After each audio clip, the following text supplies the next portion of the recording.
গ্রামের একেবারে শেষ প্রান্তে ঝোপঝাড়ে ঘেরা এক পুরনো ঘর। সেই ঘরেই থাকে দুই বোন, আশা আর আলো, ও তাদের সাথে থাকে তাদের দিদা সরলা। কয়েক বছর আগে এক ভয়ঙ্কর দুর্যোগে তাদের মা বাবা দুজনেই মারা গেছেন। তারপর থেকে আশা আর আলো তাদের দিদার কাছেই মানুষ। এই দুই বোনই ছিল একে অপরের সব, আর তাদের দিদা সরলা ছিল তাদের শক্তি। হরিনাথ, কমলা, তোরা চলে গেলি, কিন্তু তোদের দুই মেয়েকে আমি একা রাখবো না। আর তোর রেখে যাওয়া জমি ওদের খাবার জোগাবে।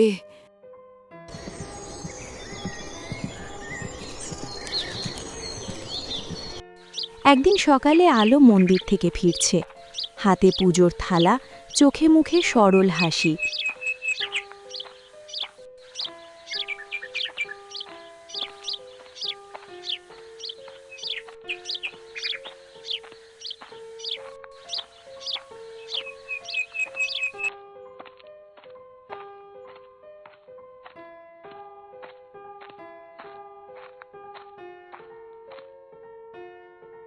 এত দেরি করলি কেন?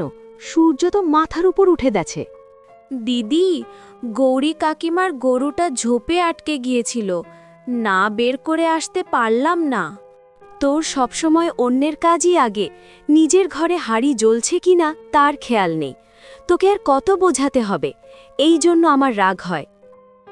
আশা, বোনকে বেশি বকাবকি করিস না রে মা। তুই তো জানিস ও এমনই। ওর মন যে বড়ই দয়ালু, ওকে আর কিছু বলিস না। মা বলতেন দিদি, যে মানুষের কাজে আসে সেই তো আসল মানুষ। আমরা তো মায়ের বলে যাওয়া কথা মতো কাজ করি। আলোর কথা শুনে আশা চুপ করে যায়, আর তার মায়ের কথাগুলো মনে পড়ে যায়। মা আর নেই আলো, আর এই দুনিয়ায় এখন কারও নয় রে বোন। তুই তো সবই জানিস বোন। দিদি, তোর মনে আছে আমাদের দুই বোনের ভাব দেখে মা হাসতো, বলতো তোরা দুজন একে অন্যের ভরসা হবি। আলোর কথা শুনে আশার সব কথা মনে পড়ে যায়, আর তারপর আশার চোখ দিয়ে জল চলে আসে। তারপর আশা বলে, আমি তোকে বকুনি দিই কারণ বোন আমি ভয় পাই। যদি তোর কিছু হয় আমি একা কি করে থাকব বল বোন? মা বাবা চলে যাবার পর তুই তো আমার একমাত্র সম্বল। তুই কাঁদবি না দিদি, তুই দুর্বল নস দিদি, তুই তো আমার শক্তি। আমারও ভুল হয়ে গেছে দিদি, আমার এত দেরি করা উচিত হয়নি। এইভাবেই থাকিস তোরা, এক থাকলে কেউ কিছু করতে পারবে না। আমি ভগবানের কাছে প্রার্থনা করি যেন তোদের কোনো বিপদ না হয়।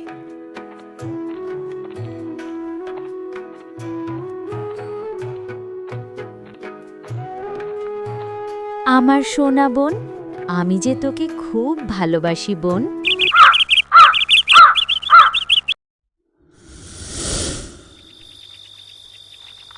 তারপর হঠাৎ করেই সেদিন রাতে হাজির হয় আশা ও আলোর কাকা কাকি আর তাদের ছেলে। আশা, ও আশা, আলো, ও মা আলো, কোথায় গেলি রে মা? কেমন আছিস রে মা? বাইরে এসে দেখ কারা এসেছে।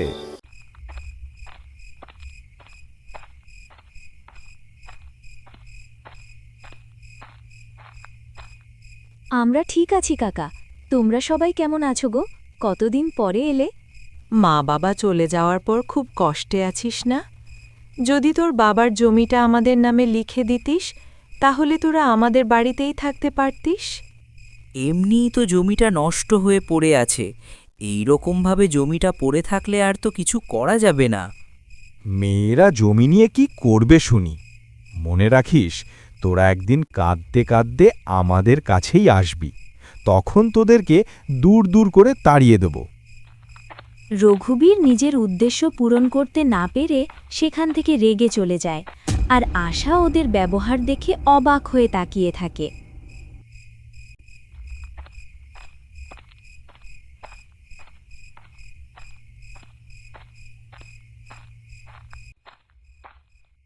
কি রে আশা, এসব কি কথা শুনলাম রে? ওরা আমার ছেলের জমি কেড়ে নেবে? এটা কোনো দিন হতে পারে না। ভয় পাস না মা, সত্যের সঙ্গে থাকলে ঈশ্বর পাশে থাকেন, ওরা কিচ্ছু করতে পারবে না। তুমি এত চিন্তা করো না দিদা, আমি বেঁচে থাকতে কেউ আমার বাবা মায়ের জমি কেড়ে নিতে পারবে না। দিদি, ওরা মনে হয় আমাদের জমি কেড়ে নেবে। আমার যে খুব ভয় লাগছে রে। ভয় পাস না দিদিভাই, কিছু হবে না। আমার কথাটা ভালো করে শোন। তোরা দুজনে মিলে কালকে মোড়ল মশাইয়ের কাছে যা। উনি খুব ভালো মানুষ, উনি আমাদের পাশে ঠিকই দাঁড়াবেন।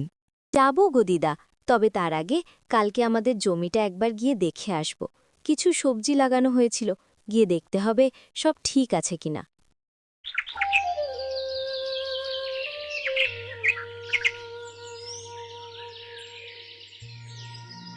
পরের দিন সকাল হতেই আশা আর আলো বেরিয়ে পড়ল তাদের জমি দেখতে।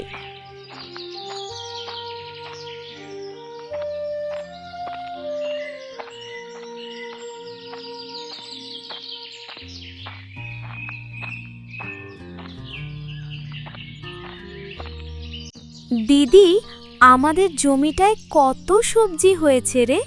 এই সবজিগুলো বিক্রি করে আমাদের কটা টাকা পয়সা আসতে পারে রে? কিন্তু দিদি, আমাদের জমিতে এই বেড়াটা কে দিল? এটা ষড়যন্ত্র, আমিও দেখেছি। আমার মনে হয় এটা আমাদের কাকার কাজ। আর দেরি করা ঠিক হবে না, এবার কিছু ব্যবস্থা করতে হবে।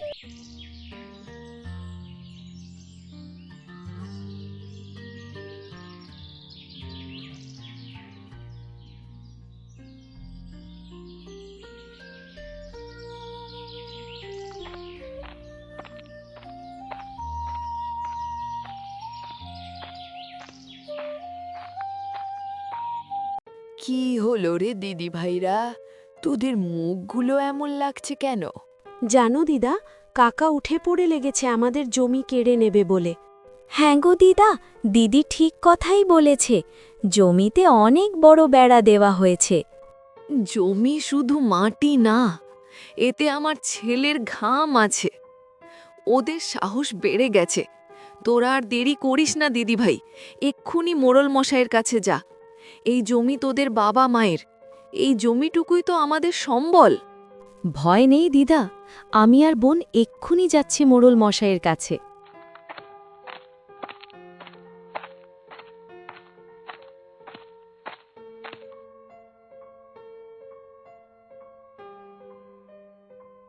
এত বড় সর্বনাশ হতে দিও না ভগবান। ওই একটাই অবলম্বন আমাদের, ওইটাও যদি চলে যায় তাহলে নাতনি দুটোকে নিয়ে পথে বসতে হবে।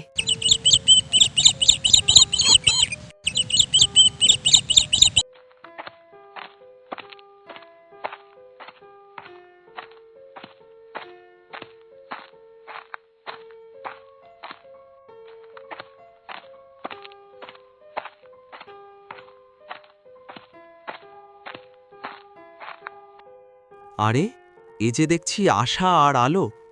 তা তোরা মোড়ল মশাইয়ের বাড়িতে এসেছিস? কিছু কি হয়েছে রে মা? হ্যাঁ গো, আমাদের জমিটা দখল নিতে চাইছে আমাদের কাকা। তাই তো মোড়ল মশাইয়ের কাছে এসেছি বিচার চাইতে।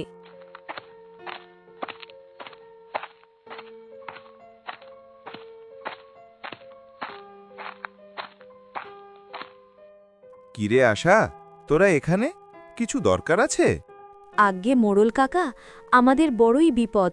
আমাদের বাবা মা যেই জমি আমাদের জন্য রেখে গেছে, সেই জমি দখল করতে কাকা উঠে পড়ে লেগেছে। আজ ওই জমিতে বেড়া দিয়ে রেখেছে। এখন আপনিই ভরসা, কিছু করুন মোড়ল কাকা। আশা ঠিক কথাই বলেছে মোড়ল মশাই। হরিনাথ মারা যাওয়ার পর এই জমিই তো ওদের সব, আর রঘুবীর ওর লোভের জন্য এই জমি কেড়ে নিতে চাইছে। রঘুবীর লোভী এটা আমি শুনেছি, কিন্তু ও নিজের মানুষের সাথে এমন ব্যবহার করবে এটা বুঝতে পারিনি। তুই চিন্তা করিস না মা, আমি তো আছি। এই জমি তোদের কাছ থেকে কেউই কেড়ে নিতে পারবে না। এ নিতাই, যা তো এখনই রঘুবীরকে আমার কাছে ধরে নিয়ে আয়।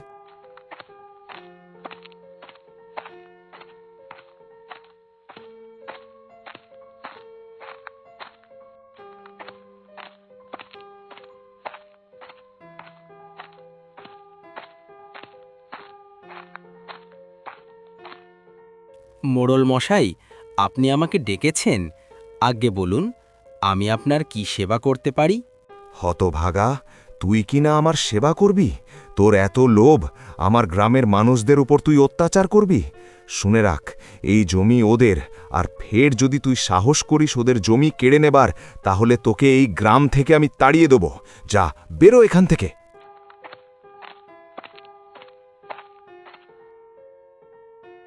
ধন্য আপনি মোড়ল কাকা, আপনি আমাদের জমিটা বাঁচালেন। জয় মোড়ল মশাইয়ের জয়, জয় মোড়ল মশাইয়ের জয়।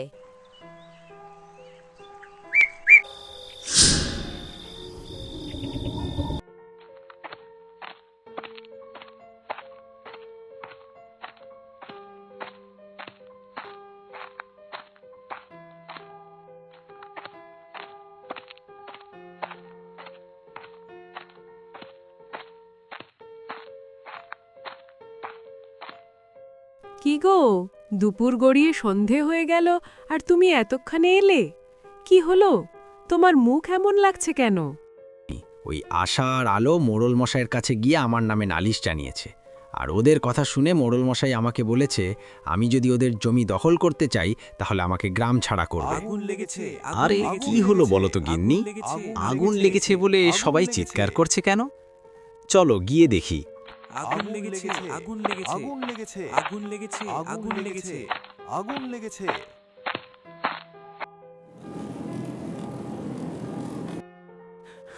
হায় রে, আমার সর্বনাশ হয়ে গেল, সব পুড়ে ছাই হয়ে যাবে। এই সব তোর পাপের জন্য হয়েছে। নিজের মানুষদের উপর তুই অত্যাচার করেছিস। যদি পারিস তো ওদের কাছে গিয়ে ক্ষমা চা।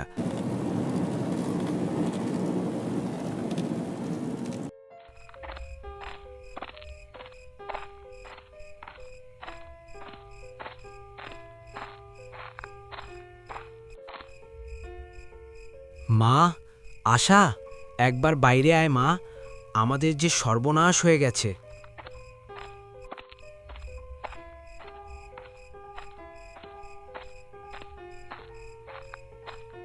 তোমরা এখন এখানে আবার কি ক্ষতি করবে বলো? অনেক তো অপমান করলে। আমার ভুল হয়ে গেছে যে মা, আমি তোদের নিজের মানুষ হয়ে তোদেরকে অনেক কষ্ট দিয়েছি, তাই তো ভগবান আমাকে শাস্তি দিয়েছে। আমাদের ঘর পুড়ে গেছে, আমাকে ক্ষমা কর মা। দিদি, কাকা নিজের ভুল বুঝতে পেরেছে, এবার ওদেরকে ক্ষমা করে দে। মা বাবা থাকলে ওদেরকে ক্ষমা করে দিত, আর ক্ষমা করলে মন হালকা হয়। বেশ, তোমাদের ক্ষমা করে দিলাম, তবে এইভাবে আর কারুর ক্ষতি করো না।